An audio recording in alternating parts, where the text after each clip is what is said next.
Hey guys, hi, welcome back once again. My name is Vaishali, and having learned quite a few things from, through, and from within human interactions, and having pursued and completed my master's in business administration and in clinical psychology, I today wish to talk about having communication problems, or rather, understanding that essentially none of us, no one of us, has communication problems. But there is a deeper underlying problem that manifests itself as communication problem. But then we would wonder, or at least a few of us or a lot of us would say, that no, I truly have communication problems. I start to sweat when I have to speak something in front of somebody. My heart starts to pound when I need to express myself in front of others. I feel weird when I have to ask questions that can sound strange or stupid in front of the entire room or in front of a bunch of people. I feel uncomfortable asking somebody anything. I kind of don't communicate or I kind of don't express myself wholly and completely because my past experiences tells me that nobody actually listens. Nobody even cares to listen. Or somebody can even say that I've said it so many times and then actually nothing gets resolved. And thereby I've learned to shut myself down. Somebody over here can even say, well, there are actually people in the world who literally cannot communicate. For a part of their body, for a part of their physiology is physically impaired. And yet, many of us would have also seen people, would have also observed people who are not able to use language to communicate, to interact. But they use their body language, they use their facial expressions to communicate, to interact, to connect. Something that is also called as the language of sign language. People who visually cannot see, either completely or partially, are also able to communicate using their words, using their facial expressions, using their body language, and also another language if they've got to do it in a written format, which is called as Braille. In fact, if we look at nature itself, birds are communicating to each other. Animals are communicating with us despite not having the same verbal communication. Hey, Peter. Meow. Meow. ¿Tú qué haces, Lata? Huh? What is your for tu qué haces, Lata?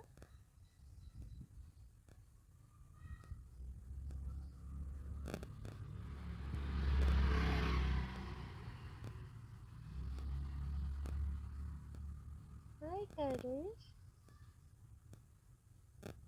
Hey, Cutters. Meow. Meow.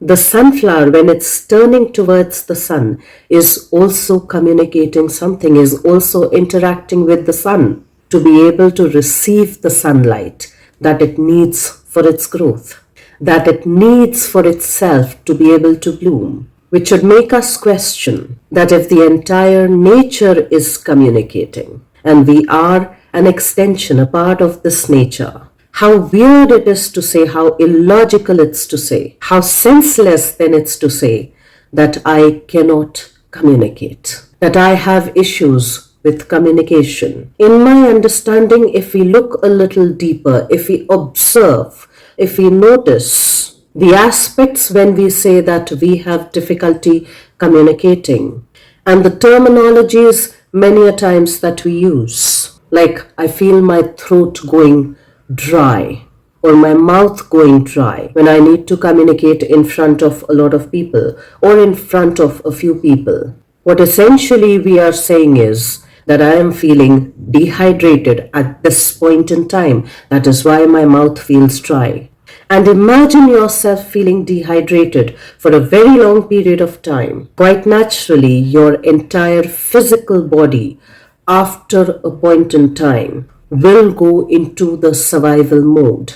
And when we talk of survival, we invariably, implicitly always talk about safety. When people say that their heart starts to pound or they start to feel a little wobbly when they've got to communicate, they once again are implying towards the fight and the flight response of the body, which once again talks of the survival reactions, the survival responses, wherein the heart needs to pound so hard that either it can run away or it can fight so hard to be able to defend itself. And survival always comes with safety. The question of survival always comes with the answer of safety. When people say that I find it difficult to express myself because my past experiences tells me that I'm always left feeling unheard, that despite saying the same things over and over and over again, I still feel ununderstood or misunderstood. That things never get resolved because they are never heard or they are never listened to. That I feel criticized, that I feel judged in a harsh way. That I'm somewhere told that whatever I'm saying is stupid or irrelevant. That my experiences, my past experiences, inform me today that it's futile to communicate, that it's just a wastage of time and energy, for things are never done any differently. We once again, through the terminology, through the words that we use, are indicative, are very clearly implying that I feel unheard by you, thereby unseen by you, and thereby to some degree I become irrelevant in your eyes, which quite naturally as a social species makes me feel unsafe. Because let us try and look at it through the lens of evolution, from the lens of evolution, wherein as humans, the way we evolved, we could not have seen the light of the day today. We would not have been alive today had we not come together as a group, as a social species, as a tribe, as a community, because we are not the apex predators in the wild, the place that we actually evolved from. We are not the fastest, we are not the strongest. We are not somebody that can dive really deep into the seas and stay there for long, or the fastest in the seas, the fastest, the strongest on the land, the fastest, the strongest in the air.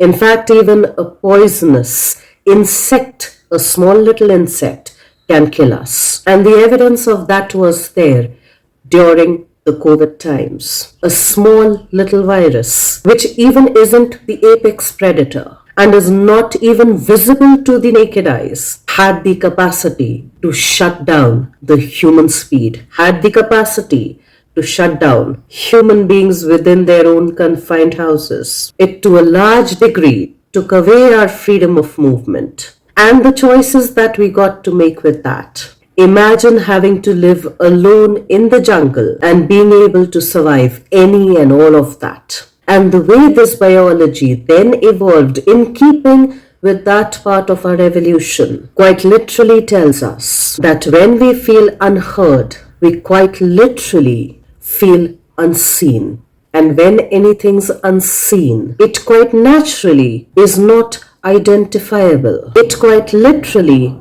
does not exist. And what does not exist cannot be saved. And just to expand on that through an example, if I'm not holding a laptop in my hand, if I'm not seeing it, if I'm not sensing it through my touch, I don't really need to take care of it because I'm not aware of its very existence as well. And what does not exist cannot be saved. So likewise, in a similar manner, when somebody says that they feel unheard and thereby unseen and thereby irrelevant, what they actually are saying is that in their own experience, their existence does not matter, is irrelevant, which is why they also feel unsafe. On the other hand, there are also some people who also express that I didn't want to ask these things or I didn't want to say these things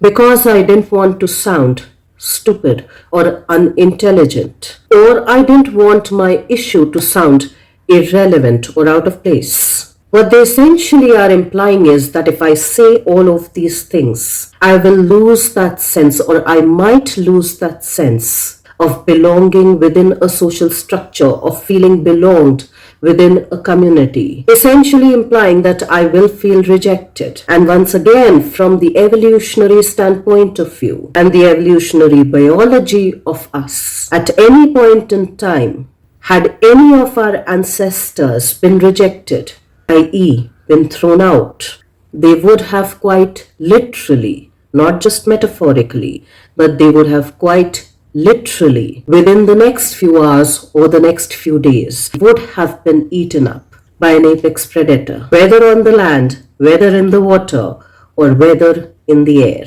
So at one point in time, been rejected, been neglected, been thrown out, would have resulted in our death. And our physical biology, the primitive part of this biology, the archaeology of this biology, still carries that story, which in a way implicitly then tells us that when we feel ashamed, that when we feel rejected or neglected, or when we feel that we might be thrown out, that when we are judged, that when we are criticized, that when we feel ashamed, that when we feel embarrassed about something, we kind of begin to feel irrelevant. And anything that is irrelevant cannot naturally be a part of the bigger group, cannot naturally belong to something, with something.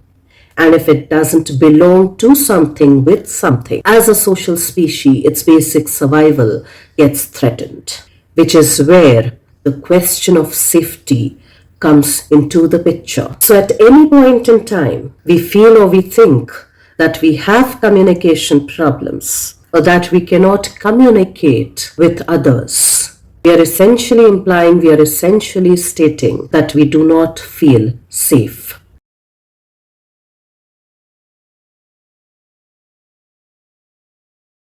And this time around, in today's age, we don't feel emotionally safe to be able to express ourselves, which should make us question as to why do we still stay in places, in spaces, wherein we feel emotionally, psychologically unsafe. And since our mind and our body are all interconnected, when we essentially say that I can feel my heart pounding, that my back goes tight, that I would rather avoid this situation or this conversation rather than address it. Or if I were to address it, I would invariably get into a bad fight. Or when I think that I might be judged and made to feel embarrassed or ashamed of communicating such and such a thing or of expressing myself, it all kind of registers in the body, right from the tightening of the jaw to the tingling in the ears, to headaches happening, to neck feeling tight,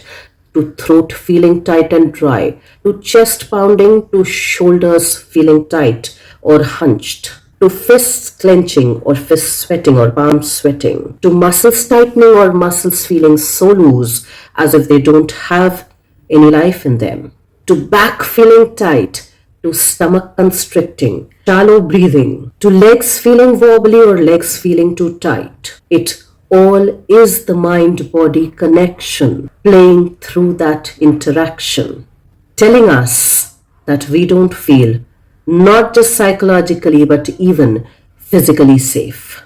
Through another lens, through another dimension, it also tells us that communication helps us feel connected, which makes us feel belonged, which makes us feel safe and secure.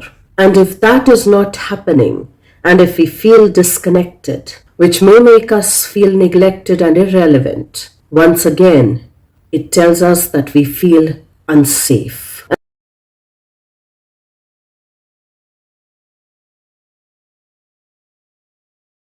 And so what it begs us to question is, to reflect on is, firstly, what are we not trying to communicate which will make us feel more unsafe? than we already feel? What is it that we do not want to reveal about ourselves, that we think might be rejected by others, that we think might be shamed by others, which would then make us feel rejected or out of the group?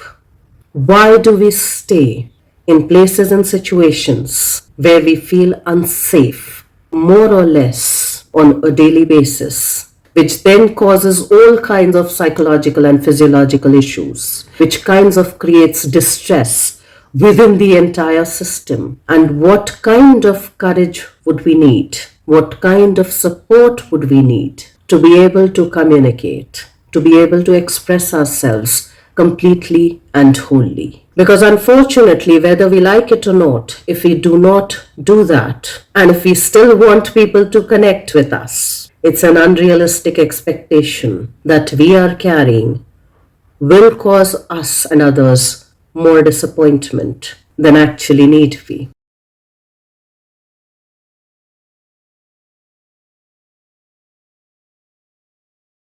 So let's think about all of those aspects.